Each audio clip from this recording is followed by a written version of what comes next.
Desde já para esse momento está abrindo no decorrer dessa mensagem, no tema onde está tematizado. Primeira Epístola de Pedro, capítulo 4, por gentileza.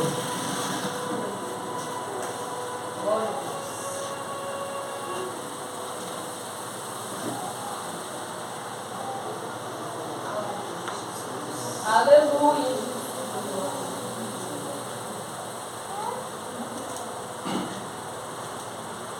Deus continue sendo louvado. Primeira Epístola de Pedro, capítulo 4. O tema está, do versículo 12 ao versículo 19. Mas não abusando do tempo, embora, foi passado para o preletor cedo, mas mesmo assim nós vamos abusar, vamos estar apenas no versículo 12 e o versículo 19, por gentileza, amém? Deus continue sendo louvado.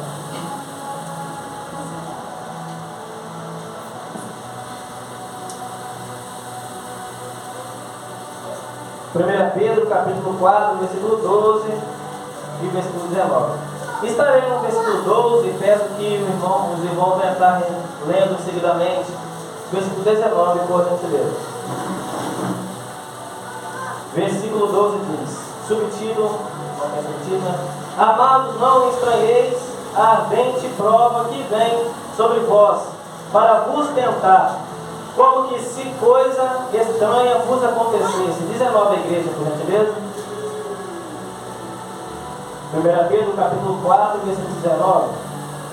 Portanto também que padece, segundo a vontade de Deus, e concede a uma alma como os fiéis, criado, fazendo o bem.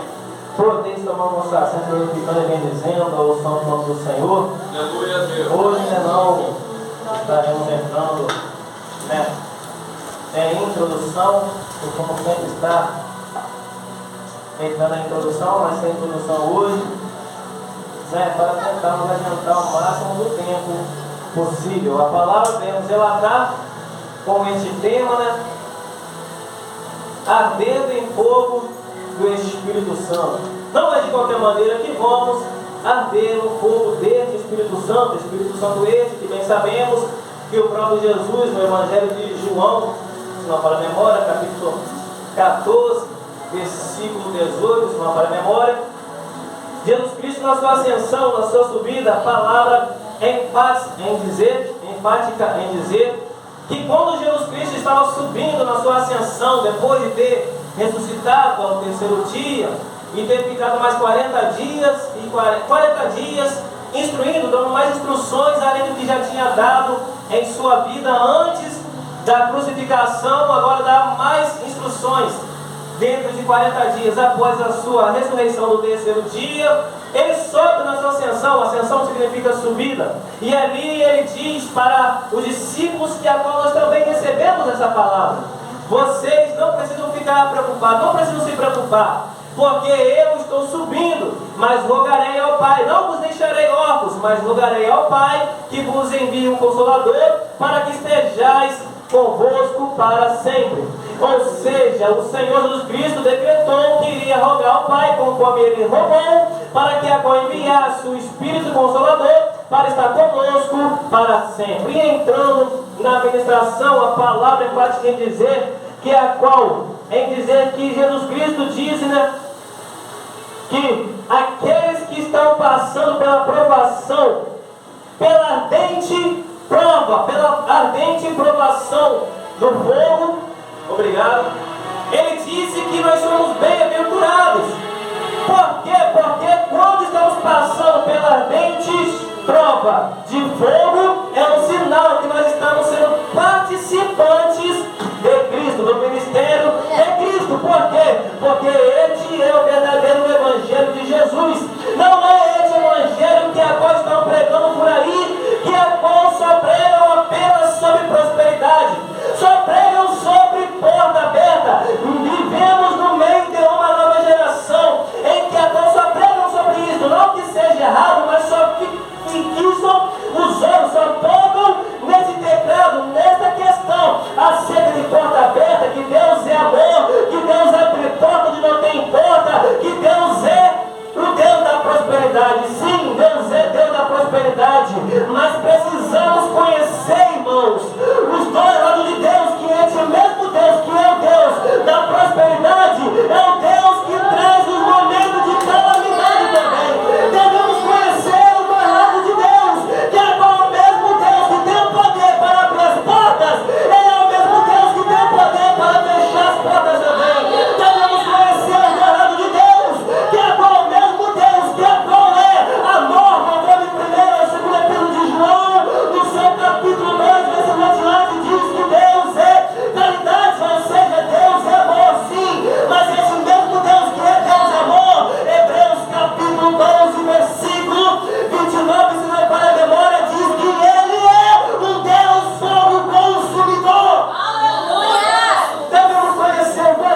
Deus.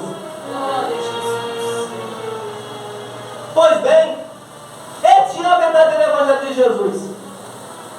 Sem muitos detalhes, não conhece a passagem de Jó, que é qual o próprio Deus testificou sobre a vida de Jó. E a palavra pode dizer que Deus começa a falar, nas suas palavras, tem visto, observado o meu servo Jó. Depois que disse, né, Satanás, de onde vem? Ele respondeu, de rodear e passar por essa terra. E ele disse, tem visto o meu servo Jó, jovem obediente, a minha palavra temente, desvia-se do mal, um homem íntegro. E ele começou a odiar, mas ele está assim por causa disso, disso e aquilo. Ele permitiu tocar nele, nas coisas dele, e vai ver se ele vai transformar contra o seu santo nome. E assim mesmo Deus, elogiando Jó, dizendo que era homem íntegro, homem temente, obediente, que desviava-se do mal, Deus não poupou da permissão para Satanás tocar nas coisas de Jó. Para demonstrar que este é o verdadeiro Evangelho de Jesus.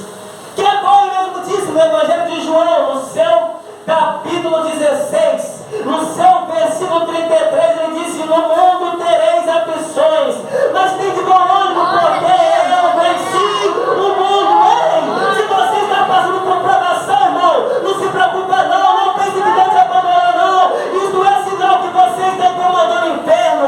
Se todos estão te perseguindo, não se preocupe não. Isso é Satanás muito satisfeito com a tua vida. Isso não é sinal que você está no caminho certo. Isso não é sinal que você está agradando a Deus. Há uma base que diz que Deus não permite aprovações, ou melhor, Deus só permite provações para os seus melhores soldados. E isso é fato verídico. Este é o verdadeiro Evangelho de Jesus, irmão. Tem que passar pela moinha, tem que ser massacrado, crucificado, tem que sofrer, ser perseguido. Este é o verdadeiro Evangelho de Jesus. Ardendo em fogo do Espírito Santo. Aí é bom, né? Como muitos estão invalidando o pentecostalismo, que é como tu dizem, pra que essa gritaria toda aí? O irmão rodando parece louco, igual lá dos capítulo 2. Os que estavam por dentro sentiam aquela presença maravilhosa, aquela presença gloriosa, que é como além de falarem em outras línguas, podiam contemplar as línguas estranhecendo um no outro, além de ouvir e falar, podiam contemplar em visões a língua descendo. E os que estavam pelo lado de fora aí estão bêbados, estão alcoolizados. Aí muitos dizem aí, essa gritaria toda, para que falar essas línguas estranhas, essas línguas de doido? Para que pular tanto? Para que gritar tanto? Para que tanta ousadia? Porque não vai mais no tradicional da calmaria. Vivemos no meio de uma nova geração que a qual para Satanás dava assim o seu melhor. Aí quando é para apresentar uma adoração a Deus é de qualquer jeito. Aqui que a gente faz de qualquer maneira, mas quando era para Satanás, virava a noite, madrugada para fazer a vontade de Satanás. Sacrificava o seu próprio corpo, ficava rouco de tanto gritar. Aí quando é para fazer a obra de Deus, quer fazer de qualquer maneira, quer fazer de qualquer jeito. Não, irmão, para Deus tem que ser o melhor. Não gritava quando fazia gol, gol! Quando vinha aquele suspense na novela aí, rapaz, tem que vai ser no próximo capítulo, aí já estou curioso. Aí quando é para Deus, quer fazer de qualquer jeito, mas para Satanás fazia o seu melhor. Não, tem que ser o contrário, irmão, tem que dar o melhor para o Senhor. Ardendo em fogo do Espírito Santo. Vivemos no meio de uma nova geração, em que quantos querem a presença, quer ser movimentado pelo Espírito Santo, mas não quer jejuar, não quer pagar o preço, não quer ser caluniado, para assim ser usado pelo Espírito Santo, quer ser usado, mas não quer buscar para isto. É necessário buscar, irmãos, é necessário pagar um preço. Glória a Deus. E o Senhor colocar em meu coração uma frase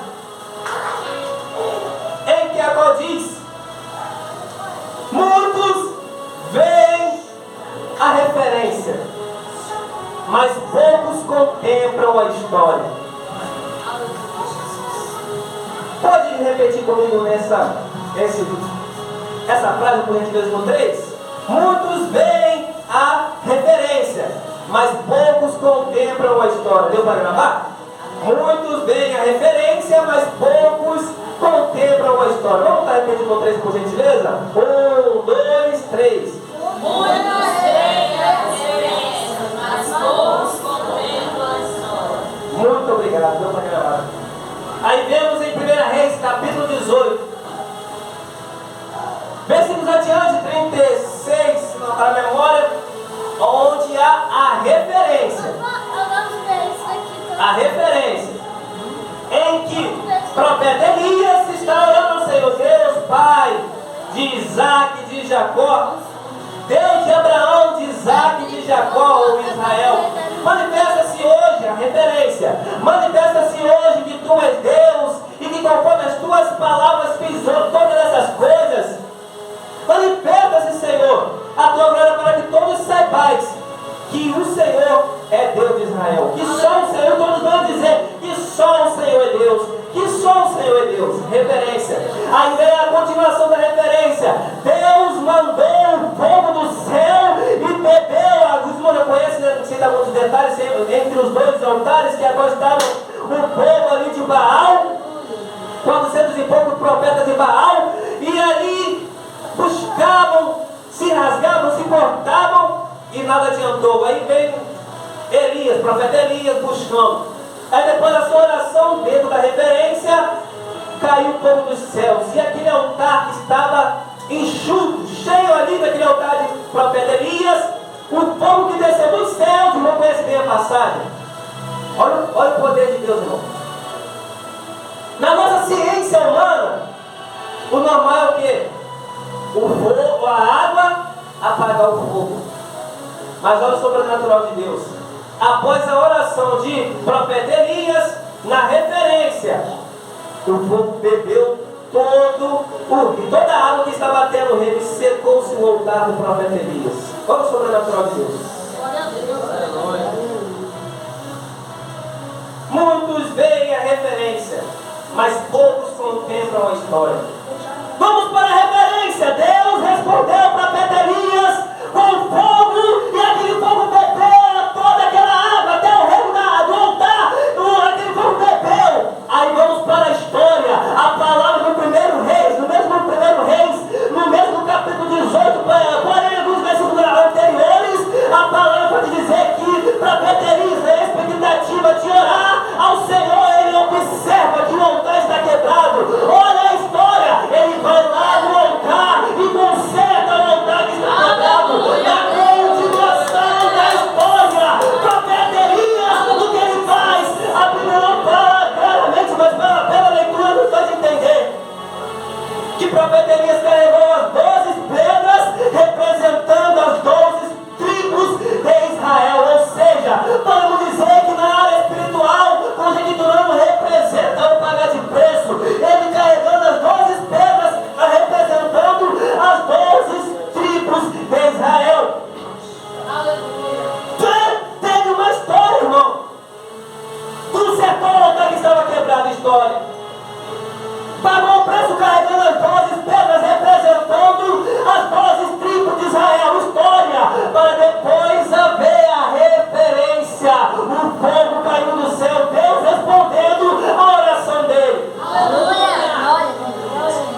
referência. Agora olha para a história, não é qualquer irmão, é ti mesmo irmão, não é esta mesma irmã, que tenha referência, que revela, que faz que acontece, não é qualquer varão, olhamos para a referência, mas olha para a história, é um varão, é uma varoa que paga um preço diante do Senhor, que busca um monte de paga um preço, que busca e se dedica na obra de Deus. Não veja somente a referência, mas veja a história por trás dessa referência. Mediante a leitura, ardendo em fogo do Espírito Santo. Glória, glória, glória. O Senhor diz para não pegarmos, em outras palavras, provação, além do que Ele nos permite. A Bíblia fala, o apóstolo Paulo diz, que nenhuma tentação venha a nós, além do que nós podemos suportar. Não suporto, não estou aguentando mais, Senhor, vou voltar para trás. Não, irmão, se Deus permitiu provação na sua vida, Ele não é injusto de permitir você passar além do que você suporta passar. Você diz que não aguenta, que você não suporta, mas Deus não é injusto de fazer isso, de permitir algo acontecer com você que você não venha suportar. Você, com os olhos espirituais cegos, eu às vezes, também digo não vou suportar, mas Deus sabe a nossa capacidade. Mas dentro desse 1 Pedro, capítulo 4, trouxe outras palavras a dizer, no conselho de apóstolo Paulo, para não pegarmos provações com as nossas próprias mãos. Vivemos, meu Pai Celestial. Vivemos no meio de uma nova geração, em que agora quantos estão questionando, estão reclamando, Pai Celestial, por algo que ele mesmo ou ela mesmo buscou com as próprias mãos. Pedi, pedis e não recebestes, porque pedistes mal. Mas pela insistência, Deus vai e diz, você já está insistindo demais, vou permitir para você quebrar a cara. Aí vai permitir nós receber aquilo que nós pedimos, mesmo que não seja do agrado dele. Aí depois nós questionamos por algo que eu peguei com as minhas próprias mãos. Quando é Deus provando, Deus dando aprovação é uma coisa. Ele nos dá aprovação, mas Ele já nos dá um escape. Ele nos permite passar por um túnel escuro, mas já provê uma claridade lá no final do túnel. Ele já nos dá um problema junto com a solução. Quando é Ele permitindo a aprovação, Ele já garantiu a vitória. Nem vai garantir, já garantiu a vitória. A vitória já está preparada. Mas quando é nós pegando as provações com as próprias mãos, aí é diferente. Senhor, meu Pai, esse marido, Senhor, que me atormenta, Senhor, essa mulher, Senhor, que mulher tribulada, mas não foi você que buscou, ao invés de botar o joelho no chão e pedir uma direção a Deus, não foi você que pegou com a sua própria mão, agora está pagando por aquilo que você pegou. Senhor, eu pedi para o Senhor tirar meu filho da prisão, mas agora ele está pior do que antes de ter entrado na cadeia. Não foi você que pegou a provação com a própria mão, não deixou e não deixou Deus trabalhar do jeito dele, agora está pagando por aquilo que você pegou com as próprias mãos. Antes de tomar qualquer decisão, não tome decisão precipitada, irmão, seguindo para mim principalmente. Não posso tomar decisão precipitada, mas sim preciso pedir discernimento ao Senhor. Prossegue a se dizer que é qual? O julgamento vai começar pela casa de Deus. Quando Deus julgar a esta terra, Ele não vai, Senhor, eu sou crente, Senhor, sou servo do Senhor, os ímpios vão pagar, eu estou na igreja, eu prego a tua palavra, louva o teu nome, disse Jesus em Mateus capítulo 7. Versículo 21, nem todos que me dizem Senhor, Senhor entrarão no reino de Deus, mas somente aqueles que fazem a vontade de meu Pai.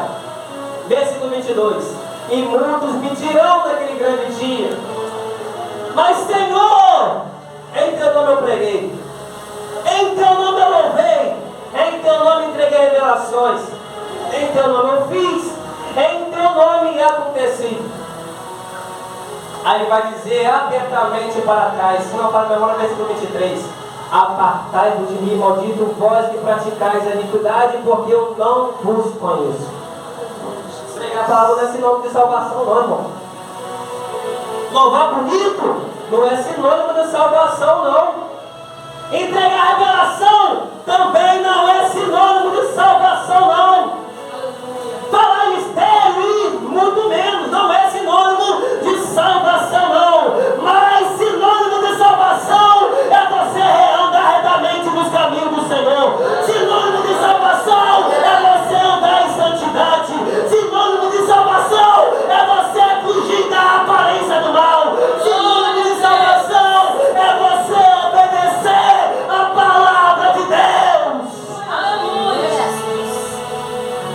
É andar na purificação do Senhor. Isto é sinônimo de salvação. Mas toda a igreja, eu estou fazendo isso com a atividade no ministério. Quando Jesus voltava a julgar o ímpio, aqueles que fez maldade. Mas aqui diz que o julgamento começará pela casa de Deus. O Senhor, no seu julgamento, não vai. Bíblia, a palavra para dizer dentro da campanha do nosso irmão Vinícius, esse primeiro elo, que o julgamento começará não é lá fora, não, irmão. Deus não vai vir julgar primeiro quem está lá fora fazendo covardias, fazendo coisas ruins, não. Mas vai julgar primeiro quem está na casa. E a igreja não vai nos assegurar a salvação, não. E aqui prossegue dizer um tal versículo desse 1 Pedro capítulo 4. Ai daqueles desobedientes ao Evangelho de Cristo. Ai daqueles que a qual demonstram ser uma coisa que não é. Ai daqueles que estão com máscara no rosto. Ai daqueles que a qual estão demonstrando dois tipos de personalidades. Ai daqueles que fazem como Saul, que é qual no ombro de Davi, como costumo dizer, no ombro de salmista Davi. Ô salmista Davi, jovem segundo o coração de Deus, eu estou contigo, rapaz. O que precisar, pode contar comigo, mas está na mão do Saul, do rei Saul, a lança doido para encavar em Davi. A falsidade que o pastor não enxerga de você, Deus contempla no teu coração. Aquilo que você fala que ele não é, Deus sabe. Podemos enganar papai, podemos enganar mamãe, podemos enganar pastor, podemos enganar qualquer pessoa na face desta terra, mas o único que não podemos enganar é aquele que é a carta das revelações, de Apocalipse, no seu capítulo 2 e no seu versículo 18, na visão e vice-versa do apóstolo João, ele disse: eis que eu vejo um varão todo de branco, e os seus pés em vice-versa, e os seus pés como latão reluzente, e os seus olhos como chama de fogo. Podemos enganar todo mundo aqui, mas aquele que tem os seus olhos como chama de fogo, não podemos enganar. Ele está consertando tudo, e se não consertarmos a tempo, naquele grande dia vai ser cobrado. Rapidamente se dizer, não estava na mente para falar essa parte, mas o Senhor que tem que estar na direção de tudo.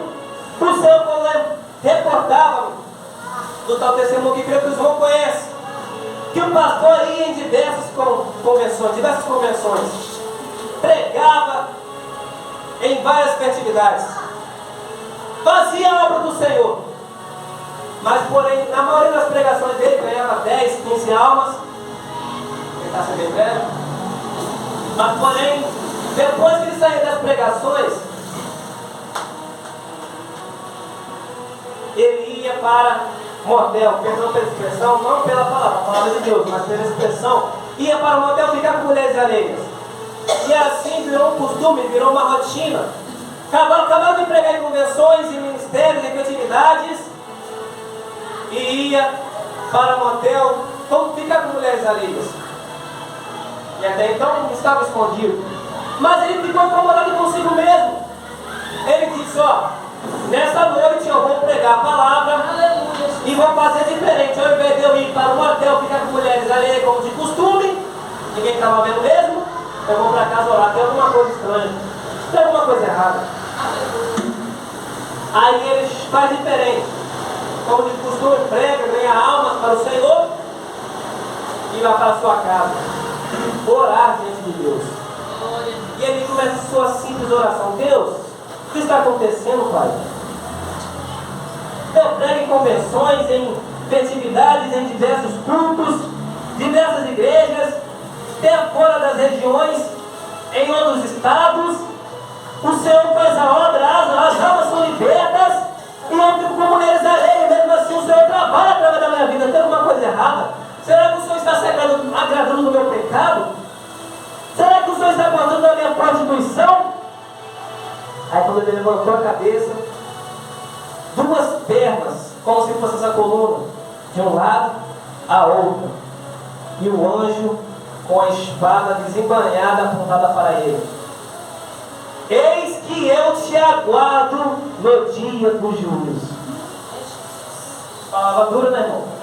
Não porque o Wesley Hugo está mencionando esse testemunho, mas porque testemunho e a palavra em si é poderosa, a palavra de Deus é tremenda. Ele, até com essa palavra dura, irmão, vemos uma oportunidade de Deus, mas uma chance. Por quê? Porque o anjo já poderia desembanhar a espada e já matar na mesma hora aquele pregador, aquele pastor. Mas não, eis que no dia, eu te aguardo no dia do juízo. Ou seja, daqui em diante, até no dia do juízo, eu estou te aguardando. Dá tempo de até lá você se consertar. Ele não disse isso, mas estou calculando mais ou menos o que ele quis dizer. Repito, ele poderia muito bem matar a espada, ceifar a vida daquele pastor de uma vez por toda, mas não, eu te aguardo no dia do juízo. Ou seja, até o dia do juízo, dá tempo de se consertar. E para muitos que agora estão com pecados escondidos, o anjo está com a espada desembainhada, dizendo as mesmas palavras nesta noite. Wesley Hugo, todo mundo vendo você pregar a palavra, mas só eu contemplo como que você fica na sua casa. Eis que eu te aguardo no dia do juízo. Está na igreja de mão dada com a esposa, mas ninguém sabe que você trai a sua esposa, ou você, a esposa, trai o seu marido. É como se o anjo estivesse nesta noite com a espada desembainhada, dizendo: eis que eu te aguardo no dia do juízo. Aqui na igreja, glória a Deus e aleluia, rodeia pra cá, rodeia pra lá e fala em línguas estranhas, mas em casa fala cada palavrão que o Espírito Santo tem que tratar os ouvidos. O anjo está com a espada desembainhada dizendo: eis que eu te aguardo no dia do juízo.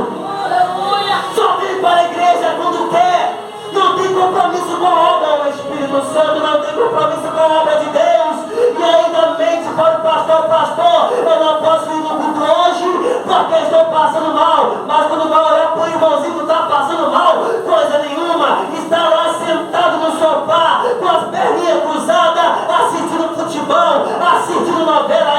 Ei, eis que eu te aguardo no dia do juízo. Está com o pecado escondido, eis que eu te aguardo no dia do juízo. Até lá dá tempo de se consertar. Até lá dá tempo de tomar uma posição. Até lá dá tempo de voltar aos caminhos do Senhor de verdade.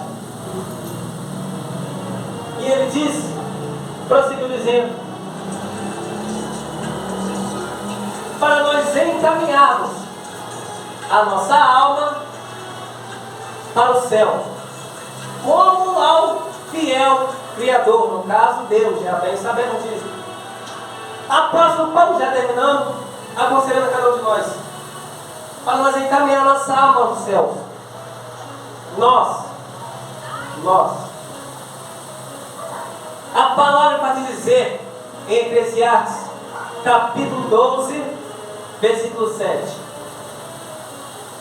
Somos feitos de 3 elementos: espírito, alma e corpo. Vocês sabemos disso. Espírito, coroa de vida. Alma, aquilo que está dentro de nós, queremos definir nosso destino para o céu ou para o inferno. E nosso corpo, que é qual é o pó que voltará à terra.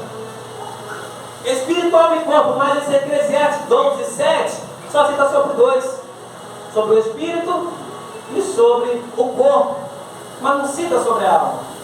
A dizer, Eclesiastes 12, versículo 7: e o espírito volte a Deus, que o deu,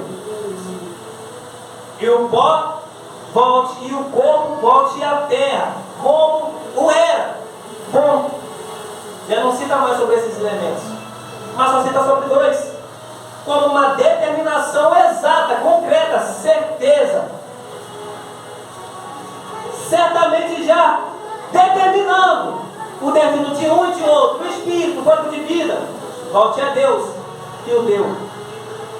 E o corpo volte à terra, como o era. Bom, mas não cita sobre a alma.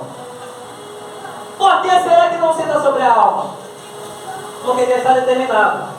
O espírito de fato vai a Deus, já é determinação já. O corpo já é determinação também, que vai ao pó da terra, como era. Mas a alma não tem determinação exata. Por quê? Porque não depende de Deus. Ou melhor, não depende somente de Deus.